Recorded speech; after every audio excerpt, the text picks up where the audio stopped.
நான் உங்களோடு பகிர்ந்தில் விரும்புகிற செய்திக்கு ஆதாரமாய் ஒரே வாக்கு தத்துவம், ஆனால் 2 இடத்துல 2 விதமாய் சொல்லப்பட்டிருக்கிறது. உபாகமம் 15:6, உபாகமம் 28:12. உன் தேவனாய கர்த்தர் உனக்கு சொன்னபடி உன்னை ஆசீர்வதிப்பதனால் நீ அநேகம் ஜாதிகளுக்கு கடன் கொடுப்பாய், நீயோ கடன் வாங்குவதில்லை, உன்னையோ அவர்கள் ஆடுவதில்லை. என்ன அருமையான சூப்பர் பிராமிஸ்! இஸ்ரவேல் ஜனங்களுக்கு, ஆபிரகாமின் சந்ததிக்கு, ஏன் உங்களுக்கு எனக்கும் கொடுக்கப்பட்ட வாக்கு தத்துவம். நீ உன் தேவனாய் கர்த்தர் உன்னை சொன்னபடி உன்னை ஆசீர்வதிப்பதனால நீ அநேக ஜாதிகளுக்கு கடன் கொடுப்பாய், நீயோ கடன் வாங்குவதில்லை. கேட்க சிலர் காதில், அப்படியா நான் கடன் கொடுப்பேன் கடன் வாங்க மாட்டேனா? ஆமாங்க, அதுதான் உங்களை குறித்து சொல்லப்பட்ட தேவனுடைய சித்தம், உங்களுக்கு பற்றி சொல்லப்பட்ட வாக்கு தத்துவம். இது ஆபிரகாமின் சந்ததிக்கு என்று சொன்னால் எனக்கும் உங்களுக்கும் தான்.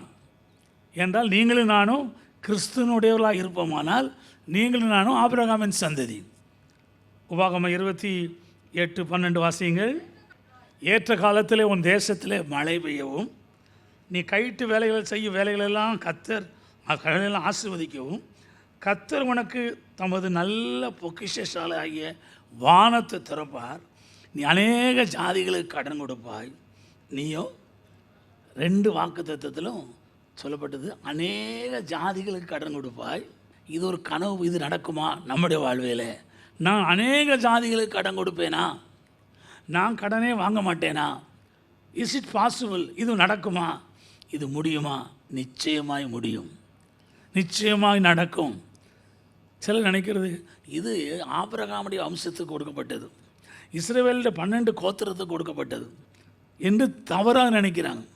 அருமையானவர்களே, புதிய ஏற்பாட்டின்படி கலாத்தியர் 3:29 சொல்லப்பட்டிருக்கிறது, நீங்கள் கிறிஸ்துவனுடையவர்களானால் ஆபிரகாமின் சந்ததியாராயும் வாக்கு தத்துவத்தின்படி சுதந்திரராயும் இருக்கிறீர்கள் என்று எழுதப்பட்டிருக்கிறது. அது மாத்திரம் இல்லை, அதில் புதிய ஏற்பாட்டில் மிக தெளிவாய் திட்டவட்டமாய் ஆண்டவர் வாக்கு பண்ணியிருக்கிறார்.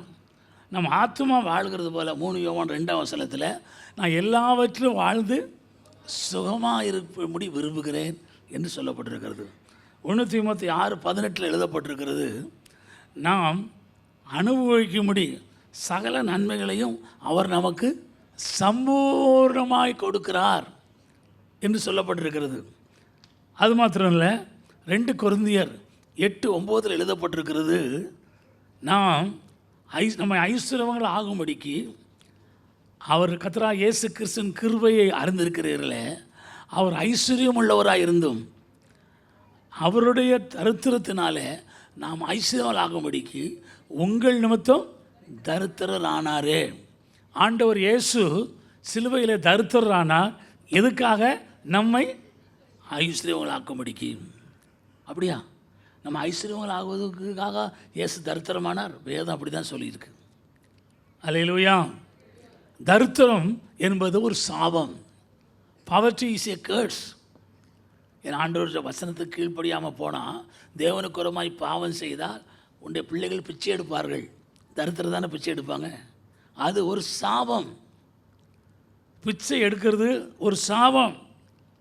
அருமையானவர்களே, தரித்திரம் ஒரு சாபம். அந்த சாபத்தை மாற்றும்படி தான் இயேசு சிலுவையிலே தரித்திரமானார்.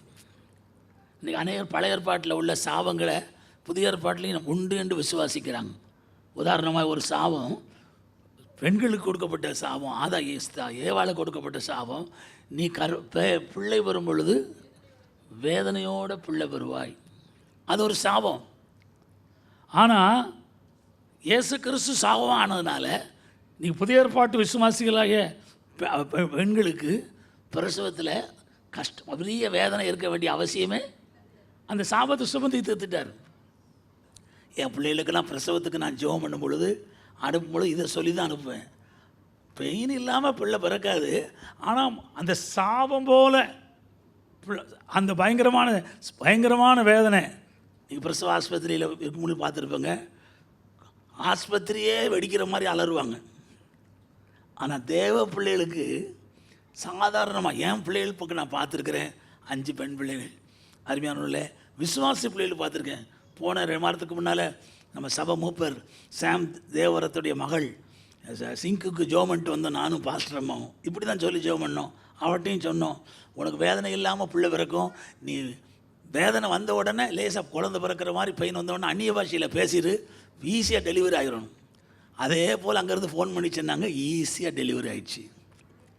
அல்லேலூயா. உங்களுக்கோ உங்கள் பிள்ளைகளுக்கோ இந்த பிரசவ நேரம் வந்தால் நீங்கள் சொல்லணும், இந்த சாபம் நமக்கு என்ன செய்யாது, கிடையாது. அந்த சாபத்தை இயேசு சாபம் ஆயிட்டாரு. இது விசுவாசித்தால் உங்களுக்கு ஆகும், விசுவாசிக்கனா பெற்றுக்கொள்ள முடியாது. எந்த ஒரு வாக்கு தத்தத்தையும் நாம் சுதந்திரிப்பதற்கு நமக்கு ஒரு விசுவாசம் தேவை. விசுவாசம் இல்லாமல் அந்த வாக்கு தத்தை சுதந்திரிக்க முடியாது. அதுபோல் அருமையானுள்ள கடன் இல்லாத ஒரு வாழ்க்கை, கடன் கொடுக்குற ஒரு வாழ்க்கை. இந்த வாக்கு தத்துவத்தில் 2 விதமான ஆசீர்வாதம் இருக்குது. ஒன்று, நீ அநேக ஜாதிகளுக்கு கடன் கொடுப்பாய். இன்னொன்று, நீயும் கடன் வாங்காதிருப்பாய். ஒன்று கடன் கொடுக்குற ஆசீர்வாதம், இன்னொரு ஆசீர்வாதம் கடன் வாங்காதிருக்கிற ஆசீர்வாதம். அல்லேலூயா. கடன் வாங்காத ஆசீர்வாதம் இருக்கிறவங்கெல்லாம் கை வைத்து அல்லேலூயா சொல்லுங்கள். நான் கடன் வாங்க ரொம்ப குறையாக தானே வைத்திரமாக இருக்குது, கடன் வாங்கிறதே இல்லை நான். சரி, கடன் கொடுக்குற ஆசீர்வாதத்தில் கர்த்தர் என்னை வச்சிருக்கிறார் அப்படின்னு கை வைத்துங்க பார்ப்போம். ரொம்ப குறையான கையாக தெரியுதே. ரொம்ப ஈஸி, கடன் கொடுக்கறது ரொம்ப ஈஸி தானே. உங்கள் வீட்டில் வேலை செய்கிறவங்க இல்லை பக்கத்தில் கஷ்டப்படுறவங்க ஒரு 100 ரூபா கொடுங்கம்மான்னு கேட்டால் சந்தோஷமாக கொடுங்க. அருமையான ஒன்றத்தில் கடன் வாங்க விரும்புகிற இடத்துல முகம் கோணாதே. ஏழைக்கு இறங்குறவன் கர்த்தருக்கு கடவுளுக்கே கடன் கொடுக்குறான். ஏழைக்கு இறங்குறவன் கடவுளுக்கு ஆண்டவருக்கு கடன் கொடுக்குறான். இந்த ஆப்பர்ச்சுனிட்டிலாம் விடாதங்க. இது ஒரு ஆசீர்வாதம், ஆபிரகாமுடைய ஆசீர்வாதம். கடன் கொடுக்குற ஆசீர்வாதம், கடன் வாங்காதற்கு ஆசீர்வாதம். சில யோசிக்கிறாங்க, இந்த காலத்தில் அது முடியுமா, அது நடக்குமா, கடன் வாங்க கல்யாணம் பண்ண முடியுமா, கடன் வாங்காமல் பிள்ளைகளுக்கு படிக்க வைக்க முடியுமா, கடன் வாங்காமல் இது நடக்குமா? நான் சாட்சி, என்னோடுங்க அநேகர் தேவனுடைய பிள்ளைகள் சாட்சி இருக்குங்க. கடன் வாங்காமையே பிள்ளைகளுக்கு திருமணம் பண்ண முடியும், பிள்ளைகளை படிக்க வைக்க முடியும், எல்லாம் வாழ முடியும் அப்படின்னு என்னோடு சேர்ந்து அதை அனுபவிக்கிறவங்க மாத்திரம் கை வைத்து பார்ப்போம். ஒரு அலையில் சொல்லுவாங்க, அல்லேலூயா. இத்தனை சாட்சி இருக்காங்க. 2 பேருக்கு 3 பேருக்கு மேலே இருக்கிறாங்க. ஒரு 20 பேர் 25 பேர் இருக்கிறாங்க. உங்கள் எல்லாருக்கும் தெரியும், எங்களுக்கு 7 பிள்ளைகள்.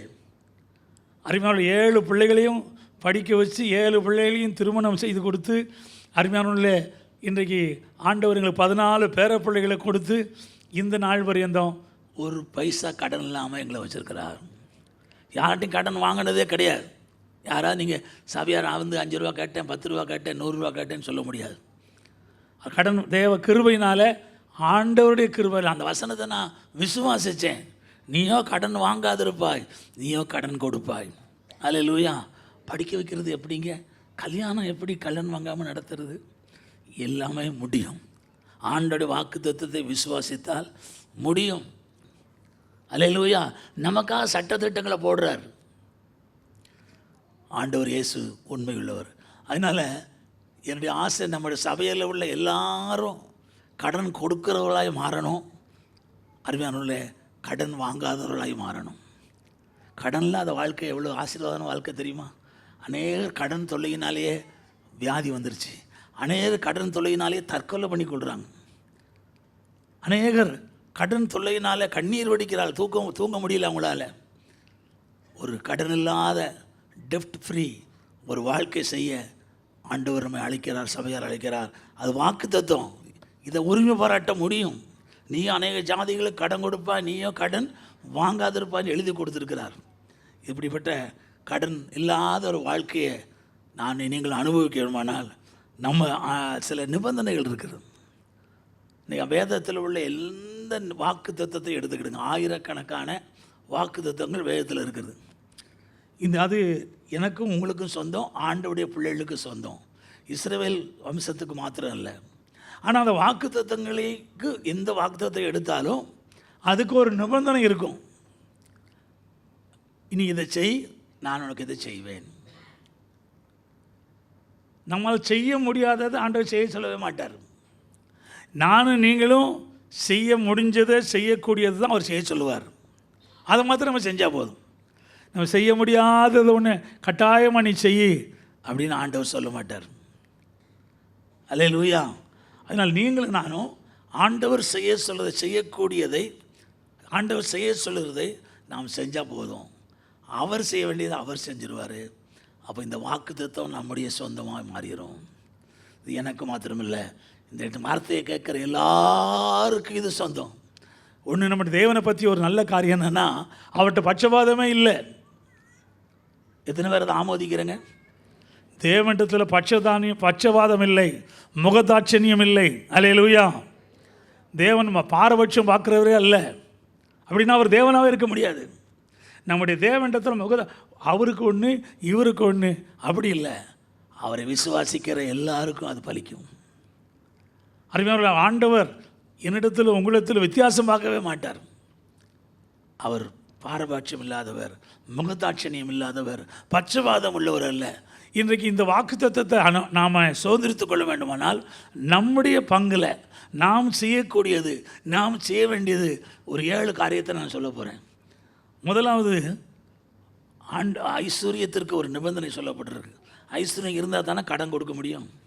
ஐஸ்வர்யம் இருந்தால் தானே கடன் வாங்காமல் இருக்க முடியும். யாருக்கு ஐஸ்வர்யம் என்று சாலமோன் ஞானி எழுதி வச்சிருக்கிறாரு. நீதிமொழிகள் புத்தகம் 22 அதிகாரம் 4 வசனம் வாசிங்க. நீதிமொழிகள் 22:4.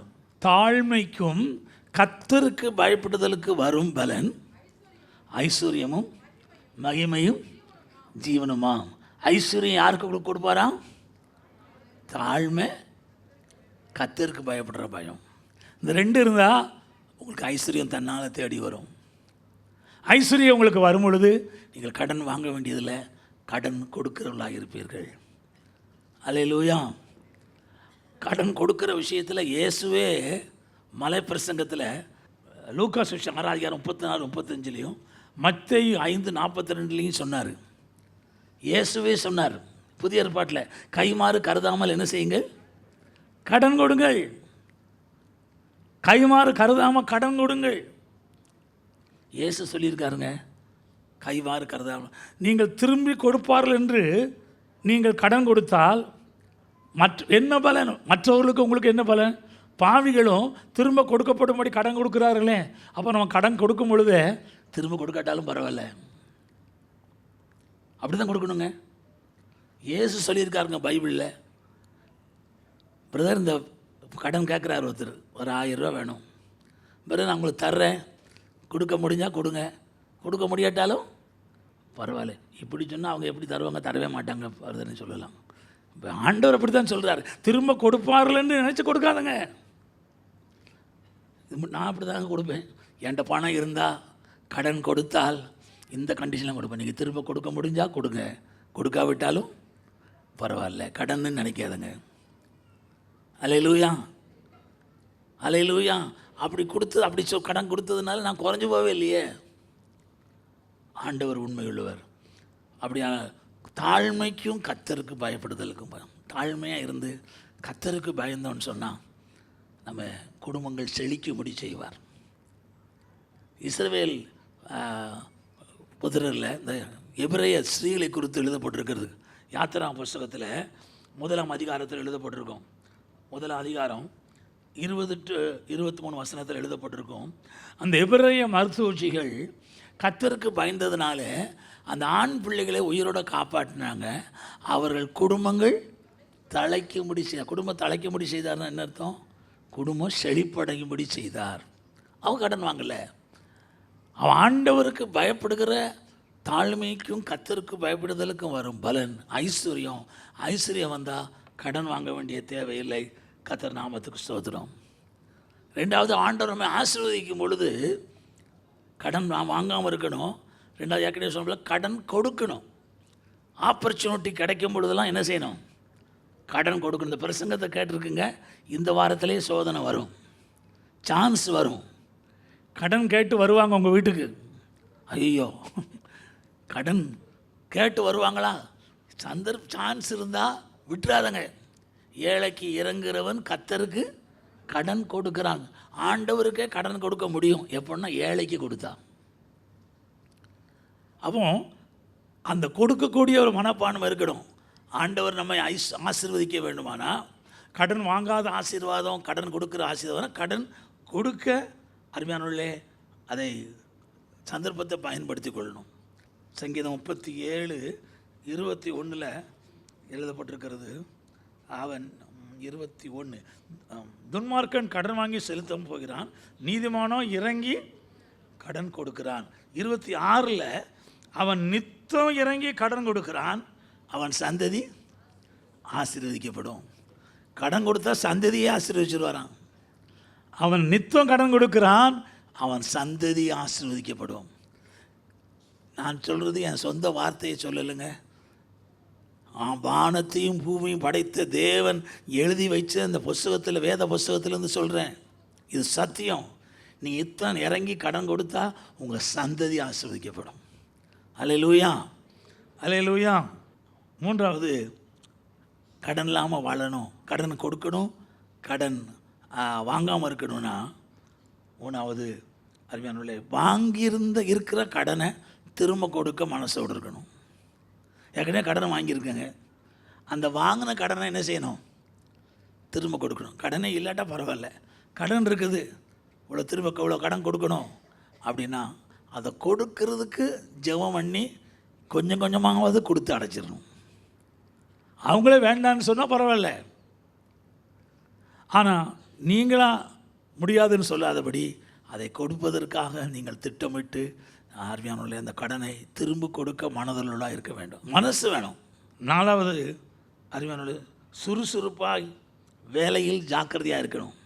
வாங்குகிற கடனை அதை கடன் கொடுக்கணும், கடன் வாங்காமல் இருக்கணும்னா உங்களுக்கு கொடுக்குற வேலை, அது கார்பெண்டர் வேலையோ, அது ப்ளம்பர் வேலையோ, எலக்ட்ரீஷியன் வேலையோ, அருமையானவர்கள அது என்ன பிஸ்னஸோ அந்த வேலையில் சுறுசுறுப்பாக இருக்கணும், வேலையில் ஜாக்கிரதையாக இருக்கணும். அல்லேலூயா. சுறுசுறுப்புள்ளவன் கை செல்வத்தை உண்டாக்கும். நீதிமொழிகள் 10:4. நீதிமொழிகள் 22:29. தன் வேலையில் ஜாக்கிரதையாக இருக்கிறவன் நீசருக்கு முன்பாக நிற்காமல் ராஜாக்களுக்கு முன்னால் நிற்பான். தன் வேலையில் ஜாக்கிரதையாக இருக்கிறவன் நீசருக்கு முன்பாக நிற்க மாட்டான், ராஜாக்களுக்கு முன்னால் இருப்பான். அவன் கை செல்வத்தை உண்டாக்கும். அருமையானவர்களே, சுறுசுறுப்புள்ள தன் வேலை, சுறுசுறுப்புள்ளவன் தன் கையில் அவனுக்கு ஐஸ்வர்யம் வரும். நம்ம உதாரணம் நிறைய சொல்லலாம். நம்ம சர்ச்சில் நிரஞ்சன்னு ஒருத்தர் இருக்கார். யார் 2வது வந்துட்டு போயிருப்பார் நினைக்கிறேன். சாதாரண பிளம்பர், சபை வாலிபனாக நம்ம சர்ச்சுக்கு வந்தார். அருமையான அவருக்கு எந்த வசதியில், வீடு வசதியெலாம் இல்லை. நம்ம சர்ச்சில் ஒரு செகண்ட் கிரேட் பண்ண, ஹை கிரேட் பண்ண, செகண்ட் கிரேட் ஒரு பொண்ணு, அது ஆர்சி ஸ்கூலில் லீவ் பிளேஸ் ஓப்பன் பண்ணுச்சு. அந்த பெண்ணை பார்த்து கல்யாணம் பண்ணி வச்சோம். அது ஒரு குணசாலியாக ஸ்திரீ. அறிவானோல்ல, அந்த நிரஞ்சன் அதிகம் படிக்கலை, பிளம்பர் அண்ட் எலக்ட்ரிஷியன் அதிகம் படிக்கலை. ஆனால் நான் பார்த்துருக்கேன், எந்த பிரச்சனைனாலும் ஃபோன் பண்ணுவேன், இந்த பைப்பில் தண்ணி வரல, இங்கே லீக் ஆகுது. ஆனால் வருவார், வந்து பார்த்துட்டு இந்த மோட்டரை பார்ப்பார், பிரச்சனை பார்ப்பார், இப்படியே தலையை சொறிவார். நான் ஒவ்வொரு நோட்டீஸ் பண்ணிட்டு இருக்கேன். அது என்ன பிரச்சனைன்னு டிசைன் பண்ணி கரெக்டாக கண்டுபிடிச்சி அந்த பிரச்சனையை சரி பண்ணிடுவார். அந்த வேலையை நான் ஒரு தடவை இல்லை, 2 தடவை இல்லை, பல தடவை பார்த்துருக்குறேன். பாருங்கள், இப்போ இந்த ஜாங்கீட் நகரில் ஒரு பிளாட்டை வாங்கி, ஒரு சொந்த வீடு கட்டி, அல்லேலூயா, எனக்கு 2 பிள்ளைகள். இன்றைக்கு மனைவி கவர்மெண்ட் வேலை கிடச்சிருச்சு, டீச்சர் வேலை. நம்ம மதுரைக்கு ட்ரான்ஸ்ஃபருக்கு ட்ரை பண்ணிகிட்ருக்காரு. இப்போ நாள் சந்தோஷமாக இருக்கிறார். தசம பாகம் அருமையாவில் போடுறது கிட்டத்தட்ட 10,000 ரூபா தசமாக கொடுக்குறாரு. அப்போ வருமானம் கிட்டத்தட்ட 1 லட்சம் ரூபா வரும்னு நினைக்கிறேன் ஆவரேஜாக. சாதாரண பிளம்பர், அவருக்கு மனைவி இப்போ டீச்சர். இன்றைக்கு வேலை செய்ய மனசு இல்லாட்டா அவங்க சாப்பிடவும் கூடாது. சில வேலைக்கு போகாமல் படுத்தே கிடக்கிறது. எப்படி ஐஸ்வர்யம் வரும்? தரித்திரம் தான் வரும். அருமையானவர்கள், அப்பொழுது நல்ல சம்பாத்தியத்தை கத்த தருவார், நல்ல விருத்தியை கட்டளையிடுவார். உதாரணத்துக்கு ஒருத்தர் சொன்னேன், அவர் இப்போ இல்லை. நான் அதை கண்ணால் பார்த்து பல வருஷமாக, ஏறக்குறைய 20 வருஷமாக அவரோட லைஃப்பை நோட்டீஸ் பண்ணுறதுனால நான் சொல்கிறேன். சுறுசுறுப்பாக இருந்தால் ஆண்டவர் நீங்கள் உங்களுக்கு செல்வத்தை தருவார். கடன் வாங்க வேண்டாம், நீங்கள் கடன் கொடுக்கலாம். அதுக்கடுத்தாப்பில் 5வதாக ஆண்டவருக்கு கொடுக்கணும். என்றால் நீதிமொழிகள் புஸ்தகம் 3ஆம் அதிகாரம் 9-10 வசனத்தில் போட்டிருக்கு, உன் விளைவின் முதற் பலனாலும் கத்தரை என்ன செய்ய கனம் பண்ணு. மல்கியா 3:10 சொல்லப்பட்டிருக்கிறது, தேவனுடைய ஆலயத்தில் ஆகாரம் உண்டாயிருக்கும்படிக்கு தசம பாகத்தில் எல்லாம் பண்டகசாலை கொண்டு வாருங்கள், அப்பொழுது நான் வானத்தில் பலரிலே திறந்து உங்களை ஆஸ்வதிக்க மாட்டேனோ என்று இதை சோதித்து பாருங்கள். இடங்கொள்ளாமல் போக மட்டும் ஆஸ்வதிக்க மாட்டேனா. அப்போது தசம பாகத்தை கத்தருக்கு கொடுக்கணும். தசம பாகம் என்ன? நம் வருமானத்தில் 10% ரட்சிக்கப்படாதவங்களுக்கு அது தெரியாது. இங்கே யாரும் ரட்சிக்கப்படாமல் இருந்தால் நீங்கள் ஐயோ 10% கொடுத்துடணுமா, 1000 ரூபா கொடுத்தா 100 ரூபா கொடுக்கணுமா, அறிவியல் அப்படி பெருசாக தெரியும். ஆனால் வேத வசனத்தின் ஆண்டவர் சொல்கிறாரு, தசம பாகம் என்னுடையது, டைத்ஸ் இஸ் மைன்.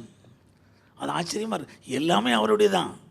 ஆனால் அவர் ஸ்பெஷலாக சொல்கிறாரு 10% என்னுடையது. அப்படி கொடுக்கலனா அவர் சொல்கிறாரு, என் பணத்தை நீ திருடுகிறாய். மல்கியாவில் நீங்கள் 3ஆம் அதிகாரத்தில் படித்து பாருங்கள். Can a man rob God? மனுஷன் தேவனை திருடலாமா?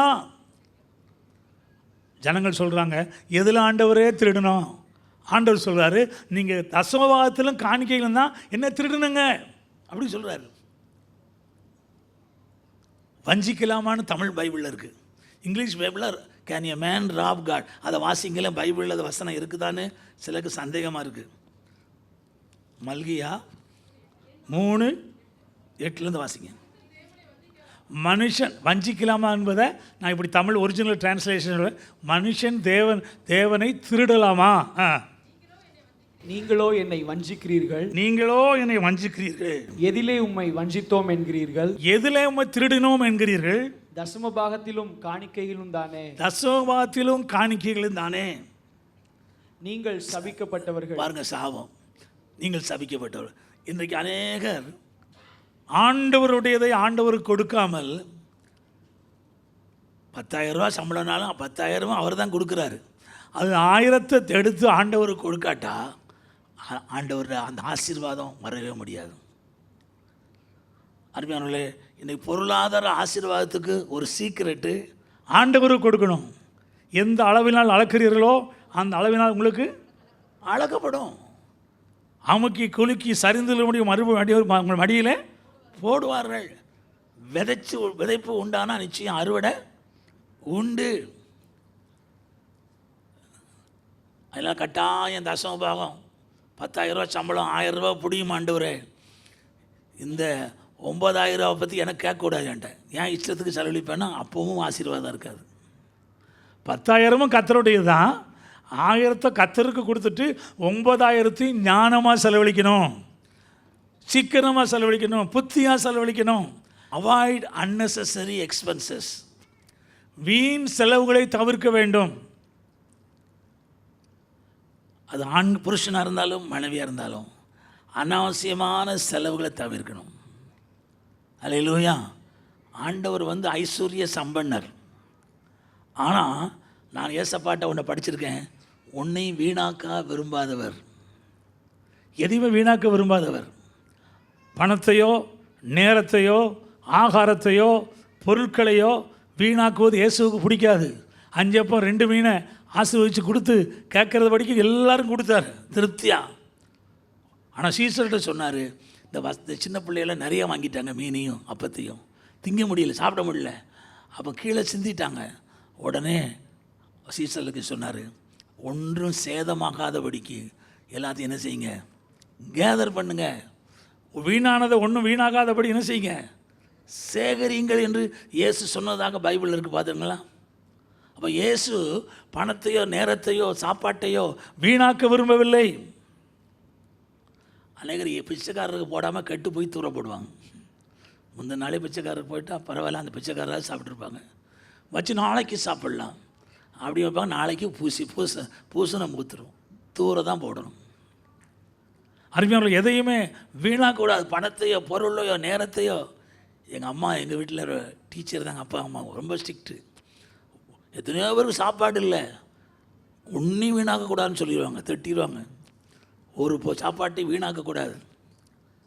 அருமையானவர்களே, 1 தீமோத்தேயு 2:9 1 பேதுரு 3:3 வெளியேறப்பட்ட வஸ்திரம், உயர்ந்த வஸ்திரம்.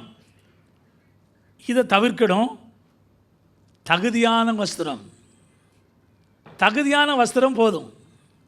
நான் இத்தனை ரூபா அப்படிலாம் சொல்ல விரும்பலை. இந்த ட்ரெஸ் வேண்டாம், அந்த ட்ரெஸ் வேண்டாம்லாம் சொல்ல விரும்பலை. பைபிளில் போட்டிருக்கு தகுதியான வஸ்திரம், அவ்வளோதான். உங்கள் மனச்சாட்சிக்கு எது தகுதியான வஸ்திரம்னு பார்த்துக்கிடுங்க. வெளியேறப்பட்ட வஸ்திரம், உயர்ந்த வஸ்திரம் உங்களுக்கு அலங்காரமாக இராமல் எதுக்காக போடுறோங்க? நாங்கள் பணக்காரர்னு காமிக்கிறதுக்காக. அதுதான் ஆண்டவருக்கு பிடிக்காது. அருமையானவர்களே, மனுஷருக்கு முன்பாக மேன்மையாக எண்ணப்படுவது தேவனுக்கு முன்பாக அருவருப்பாக இருக்குது. இந்த வசனம் அருமையான, மனுஷனுக்கு முன்பாக மேன்மை எண்ணப்படுவது ஆண்டவருக்கு முன்பாக எப்படி இருக்காங்க? அறுவர் லூக்கா சுவிசேஷத்தில் இந்த வசனம் இருக்குது. தேவனுக்கு முன்பாக மேன்மையாக எண்ணப்படுவது மனுஷனுக்கு முன்பாக அருவருப்பாக இருக்கிறது. கடைசி குறிப்பு, be wise and save money every month. ஞானம் உள்ளவர்களாக இருந்து என்ன செய்யுங்க? ஒவ்வொரு மாதமும் சேமிப்பு செய்யுங்கள். ஏசு அப்படி சொல்லுதுங்க. அளவுக்கு மீறி தங்கத்தையும் பணத்தையும் சேர்க்காதங்கன்னு தான் சொன்னார் ஒழிய சேமிப்பு பண்ணாதங்கன்னு சொல்லலை. Savings with a purpose. அறிவியல் ஒரு நோக்கத்தோடு. அப்படி இல்லைன்னா அவர் சொல்லியிருக்க மாட்டார். நீதிமொழிகள் 6ஆம் அதிகாரத்தில் எறும்பிட்ட போய் ஞானத்தை கற்றுக்கொள். என்ன எறும்பிட்ட போய் என்னத்தை கற்றுக்கொள்ளணுமா? ஞானம். அது என்ன செய்யும்? கோடை காலத்தில் என்ன செய்யுமா? ஆகாரத்தை சேர்த்து வைக்கும். அப்போ நீங்களும் நானும் அந்த வயசில், நமக்கு சம்பாதிக்கக்கூடிய வயசில், வேலை பார்க்கக்கூடிய வயசில் நல்ல வேலை செஞ்சு சம்பாதிச்சு ஆண்டவர் கொடுக்கறத கொடுத்துட்டு ஒரு பங்கு என்ன செய்யணும்? உங்களுக்கும் உங்கள் மனைவிக்கும், இல்லை உங்களுக்கும் கணவருக்கும் உங்கள் பிள்ளைகளுக்கும் சேர்த்து வைக்க வேண்டும். சேமிப்பு வைக்க வேண்டும். எப்படிங்க சேர்க்கறது? உங்களுக்கு தெரியும். எத்தனையோ போஸ்ட் ஆஃபீஸில் சேர்க்கறது இருக்குது, பேங்க்கில் இருக்குது, எஃப்டி, ரெக்கரிங் டெபாசிட்டு, எல்ஐசி. நான்லாம் ஒரு முதல்ல உசிலம்பட்டியில் இந்த நாட்கள் 71 81 எங்கள் சொந்தக்காரர் ஒருத்தர் எல்ஐசி ஏஜென்ட்டு. அவர் யாரையும் கன்வின்ஸ் பண்ணி எல்ஐசி பிடிச்சிட்டு வரான். ஏன்ட்டு வந்தார். எல்லாரையும் பிடிச்சிட்டேன்ப்பா, ஒன்றே தான் பிடிக்க முடியல, ஒரு எல்ஐசி போட்டுப்பான். அதோட நான் பரலோகத்தில் இன்சூரன்ஸ் பண்ணிட்டேன் அப்படின்னு மாமான்னு சொல்லுவேன். ஆனால் அது இங்கே மதுரைக்கு வந்த பிறகு தான், இல்லை அது தப்பு, நம்ம ஒரு சேமிப்பு செய்ய வேண்டும். எனக்கு அந்த வெளிப்பாடை கர்த்தர் கொடுத்தார். பஞ்ச காலத்தில் யோசேப்பு 7 வருஷம் பஞ்சம் வந்த பொழுது தானியத்தை அறிவானவர்களை சேர்த்து வச்சதுனால தான் ஜனங்கள் உயிரோடு காப்பாற்றப்பட்டாங்க. சேர்த்து வைக்கிறது, சேமிப்பு பண்ணுறது பாவமே கிடையாது. அதனால தான் ஞானத்தை எறும்பிட்ட போய் கற்றுக்கொள் என்று ஆண்டவர் சொல்கிறார். ஜான் வெஸ்லி என்ற ஒரு பெரிய தேவ மனுஷன், பிரபல்யமான உலக பிரசித்தி பெற்ற தேவ மனுஷன், அவர் இப்படி ஒரு வாசகத்தை எழுதி வச்சிருக்கிறார், சொல்லியிருக்கிறார். ஏன் all you can, give all you can, save all you can. Tamil எப்படி எடுத்தேன்னா, எவ்வளோ சம்பாதிக்க முடியுமோ சம்பாதிப்பா, எவ்வளோ ஆண்டவருக்கு கடவுளை கொடுக்க முடியுமோ கொடு, எவ்வளோ சேமிக்க முடியுமோ சேமி. நல்ல பிரின்சிபல் தானே. நல்லா சம்பாதிக்கணும், ஆண்டவருக்கு நல்லா கொடுக்கணும், சேமிப்பு செய்கிறது எல்லாம். Save all you can. இதை செஞ்சுட்டா நீங்கள் கடன் வாங்க வேண்டியதே இல்லை. அடுத்து ஜூன் மாதம் உங்கள் பிள்ளைக்கு ஃபீஸ் கட்டணும்னு தெரிஞ்சால் இந்த ஜூன்லேயே சேவ் பண்ண ஆரம்பிச்சிடலாமே. 12 மாதம். அறிவானவர்களே, பிள்ளை பிறந்துச்சு உங்கள் வீட்டில், அப்போவே ஒரு ரெக்கரிங் டெபாசிட் ஆரம்பித்தா அது 15 வயசு +2 முடிக்கும் பொழுது சில லட்சங்கள் வந்துடுமே. சின்ன சிறு துளி பெருவெள்ளன்னு பெரிய ஆள் சொல்லி வச்சுருக்காங்க. உண்மைதாங்க. அது பண ஆசையினால இல்லை, ஞானத்தினாலே, புத்தியினாலே. அறிவாளி எதை நீங்கள் ஞானமாக புத்தியாக செஞ்சாங்கன்னா நீங்கள் கடன் வாங்க வேண்டிய அவசியமே இல்லை, கடன் கொடுக்கலாம். அல்லேலூயா. எத்தனை பேர் இந்த வேத வசனத்துக்கு கீழ்ப்படிய விரும்புகிறேங்க? நான் இனிமேல் கடன் வாங்க மாட்டேன், இனிமேல் கடன் கொடுக்க தான் போகிறேன். அனைவர் முகத்தில் சிரிப்பு இருக்குது, அனைவர் முகத்தில் வேதனை இருக்குது. காரணம், இப்போ நான் எப்படிடா இருக்க கடனை அடைக்க முடியணும்? ஜோம் பண்ண போகிறேன் நான் உங்களுக்கு. நீங்கள் கடன் கொடுக்க, அந்த கடனை திருப்பி கொடுக்க தீர்மானிச்சிருங்க, எப்படியாவது கொடுத்துடலாம். ஆண்டவர் உதவி செய்வாருங்க. உங்கள் கையிட்டு செய்கிற வேலையை ஆசீர்வதிப்பார். அதான் அப்படி தான் போட்டிருக்கு. நீ கையிட்டு செய்ய வேலையை ஆசீர்வதிப்பதுனால நீ கடன் கொடுப்பாய். ஏற்ற காலத்தில் மழை பெய்யும், நீ கடன் கொடுப்பாய், நான் உன்னை ஆசீர்வதிப்பேன். நான் உனக்கு சொன்னதை செய்கிறதுனால நீ உனக்கு கடன் வாங்க மாட்டாய், கடன் கொடுப்பாய். இது எனக்கும் உங்களுக்கும் சொந்தம், இங்கே இருக்கிற ஒவ்வொருவருக்கும் சொந்தம்.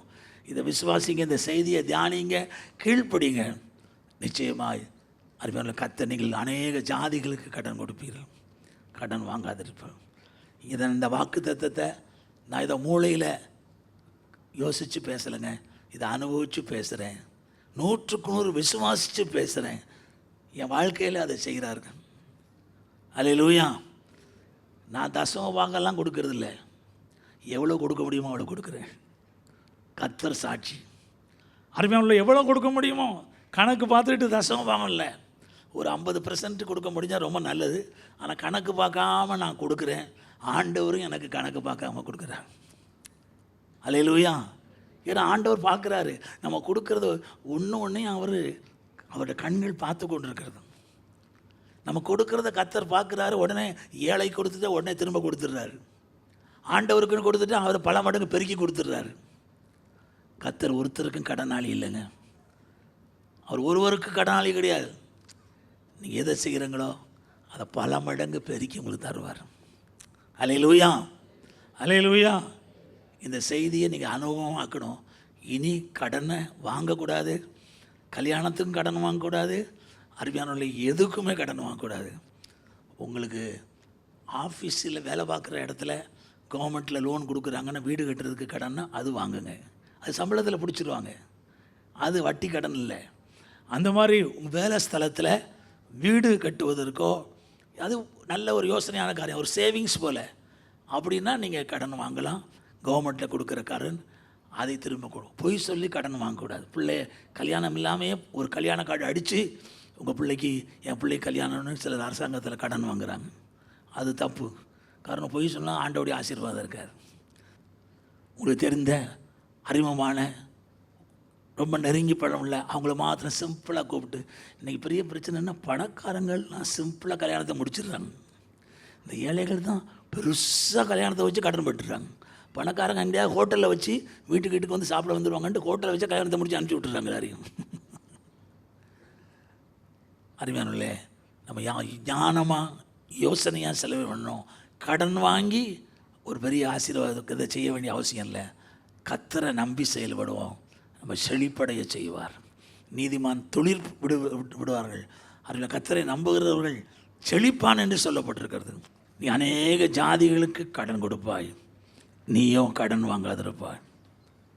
அல்லேலூயா.